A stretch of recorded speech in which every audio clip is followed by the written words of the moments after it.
दोस्तों, जो लोग बिहार में रहते होंगे कहावत जानते हो कि धन का बढ़ना ठीक होता है, मन का बढ़ना ठीक नहीं होता। और ये बात चरितार्थ होती है अरविंद केजरीवाल पे।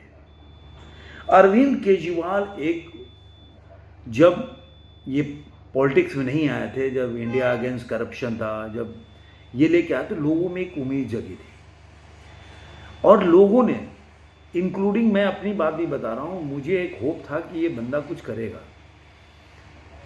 तब मैं नहीं जानता था कि ये पॉलिटिक्स में आएगा, लेकिन ये जानता था कि ये पॉलिटिशियन को मजबूर करेगा कि पॉलिटिशियन लोग अच्छा काम करें।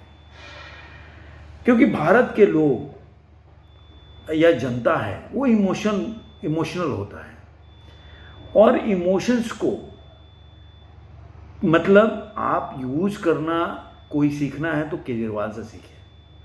केजरीवाल ने धीरे धीरे वो सारे कार्य किए जिसके लिए हर नेता को वो गलत बोलते रहे और इससे उनको बोल सकते हैं आज के टाइम की, अगर आज के टाइम से अगर तुलना करते हैं पहले का टाइम का, तो बोल सकते हैं कि क्षणिक सफलता उनको हासिल हुई।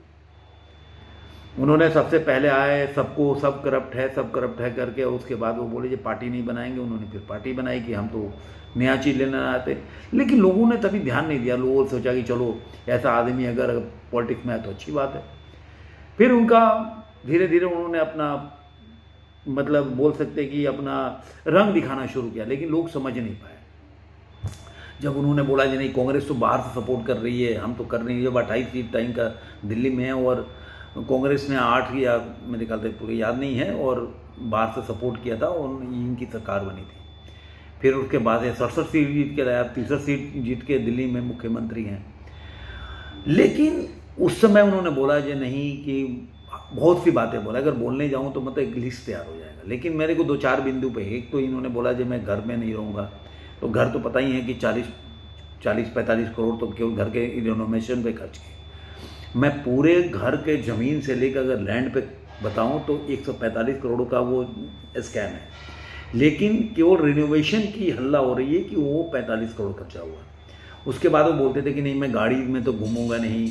आज उनके पास गाड़ी देखिए, वैगनार तो गायब हो गया, मफलर भी गायब हो गया, बाद काफ़ी चीज़ें उनके जो वेशभूषा। अभी आज ही का इंटरव्यू उनका प्रेस कॉन्फ्रेंस कर रहे थे तो देखा एडिडास के उनके पास स्वेटर है। तभी वो अपने पिताजी के मतलब बड़े भाई का शायद वो शर्ट पहनते थे और किसी और का बड़े लंबे आदमी का पैजामा पहन के घूमते थे। तो वो सारी चीज़ें उनमें चेंजेज आए और ये बोलते हैं ना कि आदमी धीरे धीरे, और उनका एक तरीका था कि हर आदमी को चोर बोलो, हर आदमी बेईमान है। लोगों को समझ में नहीं आया।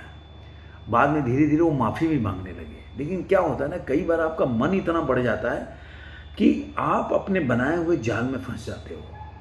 वो अपने को बहुत चालाक समझे। अभी तो उनके ऊपर जितने भी केस हुए तो ईमानदार बोलते रहे। कितने, उनका एक कॉरपोरेटर है कि पता नहीं क्या है, वो जो भजनपुरा में दंगा हुआ था अभी तक जेल में ही है वो। तभी वो बोलते, जब तक पकड़ा नहीं जाता वो बोलते रहते हैं कि वो कट्टर ईमानदार है, या जो भी उनका भाषा होता है, जो भी मतलब विभूषण से उसको सुशोभित करें। आप इनके सत्येंद्र जैन हो गया, संजय सिंह हो गए और मनीष सिसोदिया, लोग जेल में पड़े हैं, कोई पूछ नहीं रहा है। इनको अदालत से इनको बेल भी नहीं मिल रहा है, लेकिन अभी भी ये मानने को तैयार। पहले बोलते थे कि एक बार आरोप लग जाए तो किसी के साथ, और जिस आदमी के साथ, छोड़ दीजिए आरोप की तो बात की, आरोप बोलते आरोप लग जाए तो जांच होनी चाहिए। ऐसा कोई पॉलिटिशियन नहीं है जिसके बारे में ना बोले हो, इंक्लूडिंग सोनिया गांधी।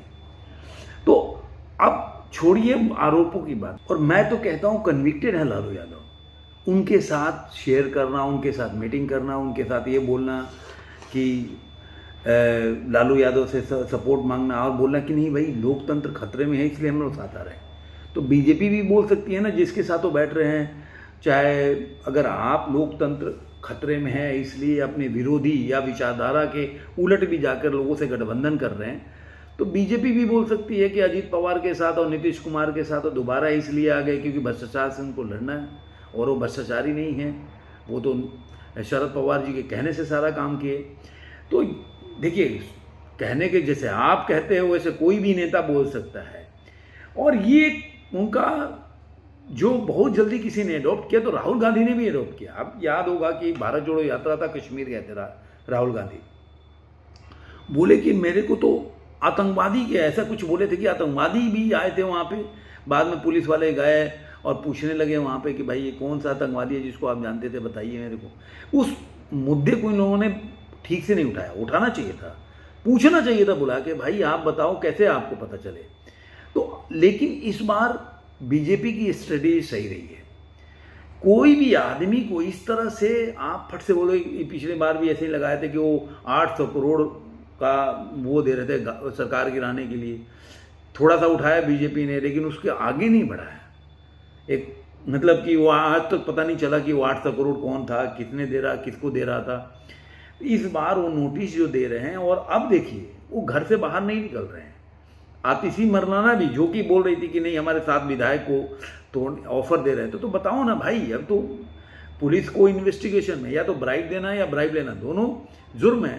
तो वो तो फ्रंट फुट पे खेल रहे हैं कि भाई चलो आप, तुम्हारे पास हमने तो कंप्लेन कर दिया कमिश्नर के पास, अब आप सहयोग करो कि भाई कौन बीजेपी का बंदा है जो ऑफर कर रहा है। और चूंकि केजरीवाल ने इस पे इंटरव्यू दिया, तो केजरीवाल साहब को ही बताना पड़ेगा कि कौन वो बंदा है जो आपको बताया, या तो किसी ने आपको बताया या आप खुद डायरेक्टली जानते हो। तो अब ये जो है, अब आएगा ऊंट पहाड़ के नीचे, वो शोले का डायलॉग है ना, ऊंट पहाड़ के नीचे अब आएगा। अगर सही तरीके से इस मुद्दे को अगर बीजेपी आगे लेके जाती है, तो केजरीवाल साहब को पता चलेगा आटे दाल का भाव। क्योंकि ऐसे लोगों की जो एक परिपाटी चला रखा है ना, हर आदमी के बारे में गलत बोलना और अपना जो भी काम करते हो सही बोलना, ये चीज़ जांच का आना चाहिए। कोई भी हो, अगर वो गलत है तो उसको सज़ा मिलनी चाहिए। लेकिन मेरा ये मानना है कि केजरीवाल साहब की इस पॉलिटिक्स का जो स्टाइल है वो बंद होना चाहिए। इन लोगों ने, मुझे आज भी याद है कि 26 जनवरी था और ये सड़क पे सो गए, बोले कि 26 जनवरी क्यों होना चाहिए। जब ये प्रोटेस्ट कर रहे थे गवर्नमेंट के खिलाफ, ये रोड पे सो गए थे रजाई ओढ़ के।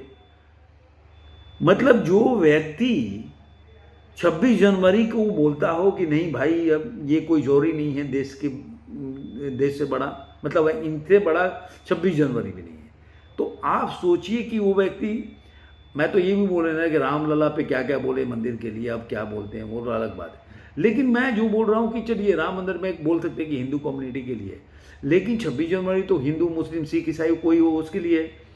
तो ये बंदा किसी भी चीज़ को बोलते समय सोचता नहीं है, और मैं चाहता हूँ कि बोलने के पहले सोचे, ये क्या सोचना चाहिए, क्या बोलना चाहिए। ये ऐसे इस बार नहीं निकलना चाहिए।